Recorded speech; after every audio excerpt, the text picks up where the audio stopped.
Okay, we're running. Um, Today I know, here we go, one more shot, but I missed a few things that I think you'd like to see, and I want to get all this stuff straightened up and out of the way, and I guarantee the next thing will be about silver. Although it's been a very quiet time with silver, so it doesn't hurt too much. But first I'd like to show you a couple fossils that I forgot to show you, and I don't know how I forgot this one because this is such a beautiful piece, and I don't, and anybody that knows anything about it, please uh, send me a note and tell me what it is. I know it's a lower jaw of a grazing animal, but I have no idea where it came from. A friend of mine gave it to me 35, 40 years ago, and I've had it ever since. And the only person I had a friend that's an oral surgeon, and he told me that what I thought, here it is, isn't that beautiful? What I thought these things were holes for tusks, but he said no, that's probably uh, held the opposite jaw in place, and you can tell it's a grazing animal because look at the size of those molars. So if anybody has any idea whether this is the top jaw or the lower jaw, and all I can say is for sure it was a grazing animal because you can see the molars and there are no sign whatsoever that there were any other teeth present in this jaw. But I don't know if it come from this country. I don't know if it's uh, 2 million years old or 40 million years old, and I have no idea. But I'm just happy I have it, and someday maybe somebody can actually tell me what it is. Thank you. Now, the other one that I can't believe I forgot to show you because I was so hot on trilobites is this rock. Now, how many people would have just walked over that and then look at this when it opens up? One, it has the imprint of several trilobites in it, and the other side obviously has the trilobite. But this is a very old member of the species, and I'm sure that this thing probably goes back almost 400 million years. But what a great thing, huh, to have both sections of this, and put it back together, and there you are. And I recently acquired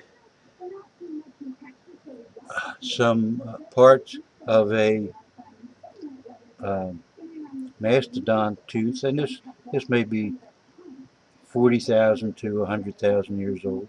But I had the opportunity to buy it really cheap, so I figured, well, hell yeah. uh, and this slice here, I have a number of crystal slices and all, but this is from Brazil, and it's a slice of a palm tree, uh, and you can see how it crystallized as the minerals replaced the original carbon in the palm tree. But this is just a beautiful slice. And I got this, this was from Brazil, and I've had this, oh, maybe 10, 12 years. So I'm pretty sure it probably has accumulated in value. Now, if any of you have any of these, don't ever use anything but marble polish on them. Don't ever try to clean them with Windex or anything, or they'll lose their shine. And without repolishing, you'll never get it back. Now, one of the things, maybe sometime later, and I know you're bored with this already, is I have a pretty good crystal collection, and this is a little geode uh, that you can see has a beautiful crystal interior. I guess you could see that as it sparkles, as the light catches it, and this is the top to it. And someday I'll, uh, I'll try to break those out. But it'll have to be sometime when I have a mobile camera, because this is a picture of my back porch, and you can see there's just bookends and crystals and giant these things here. This thing here is 103 pounds and is about this big, and it's a giant geode with beautiful amethyst crystals all through it, and uh, I was very pleased to get it. These other ones, some of these, like this one over here, must weigh 40 pounds anyway, and they're just beautiful. But this is looking on my back porch, but I need some mobility to get to that and show you that.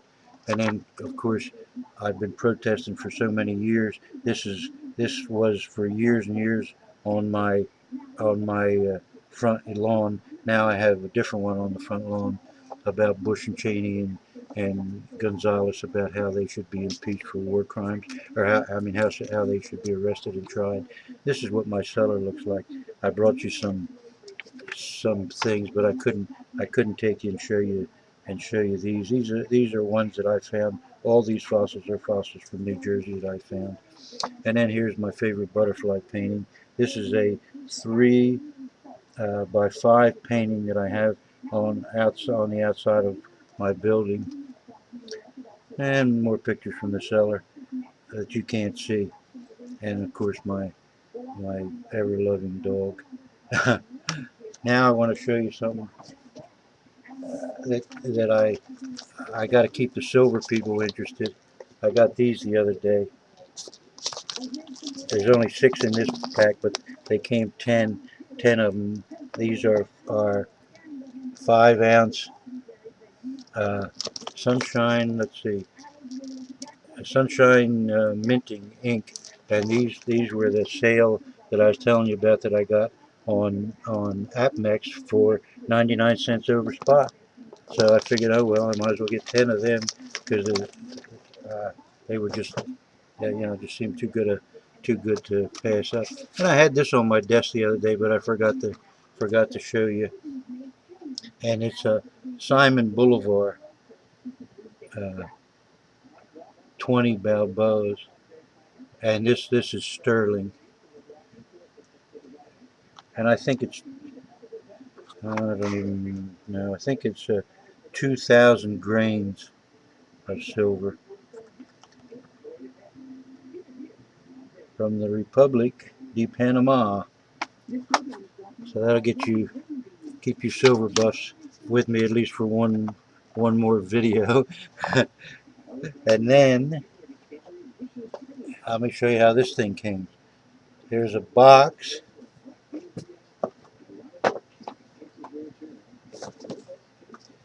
In a box. In a box. In a box. No, there are no more boxes. But here's what's inside. Oh, lost them. They're gone forever now.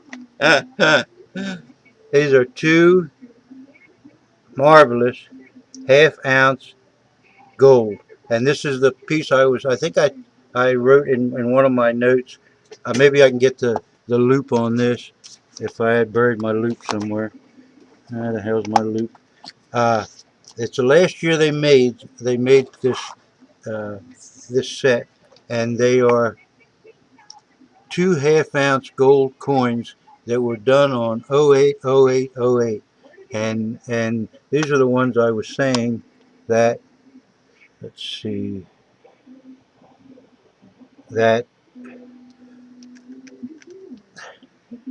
let me see,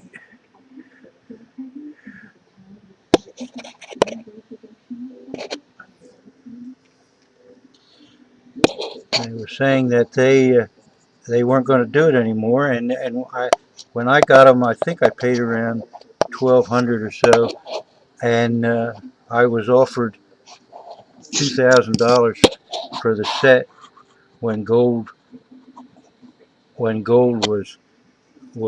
around 13 or 1,400.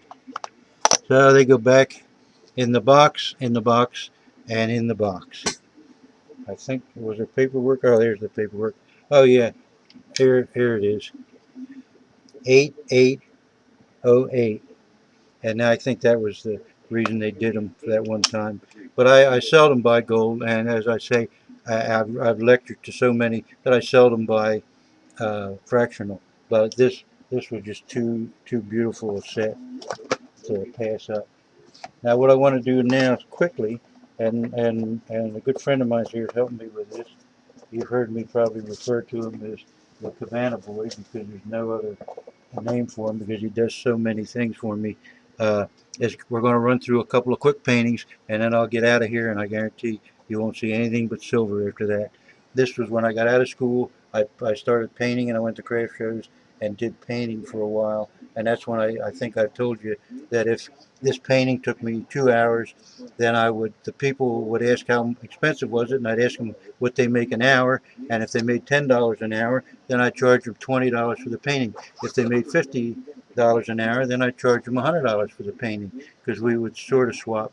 But of course, that wasn't very popular. I was a Joe Communist bullshit, all that crap. Okay, next, please. Thank you very much. Here's something that there are still people looking. This was the 1964 World's Fair when I was the age a lot of you people are, and I couldn't resist it, so I climbed the pole and took the damn thing down. And there are probably still people driving around New York looking for this World's Fair.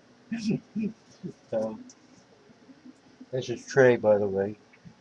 Uh, this is one of my most popular paintings, and you can see I'm going to bring this up. This is pointillism, where the major everything on it is just done with dots, not actually painted. So this takes something like this takes a real long time, because you're going dot dot dot dot dot, and the thing you want to watch out for is all around here. You're using a pen, the old kind of pens that pick up a little bit of ink at a time, and you don't want to get a single dot on any of the white outline. And believe me, you're shitting bricks the whole time because you don't want to do that. So we're going to run through a couple of these quick. This is a lily. That's fine. Beautiful. Thank you. This is my favorite because it looks simple, but on this one, you can go back a little further if you would. And this one you have to put leaf behind leaf, or petals behind petals behind petals. And although I'm very proud of this. This was a very, to me, was the hardest piece to paint. And this again is dots and very little paint, almost all dots.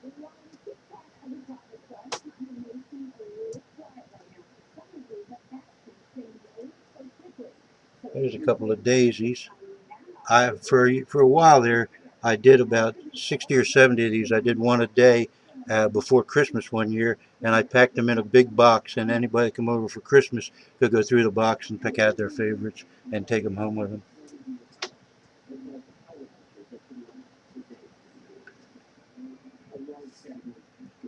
But as I said, the hardest thing was watch watch you don't spill a single dot on a single white spot.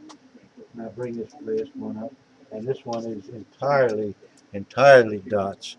Now I'll see if I can get in close enough to show that. There is no paint on this at all. This is all ink, and you can see when you get up close. Maybe let me give us one more shot of this stupid thing.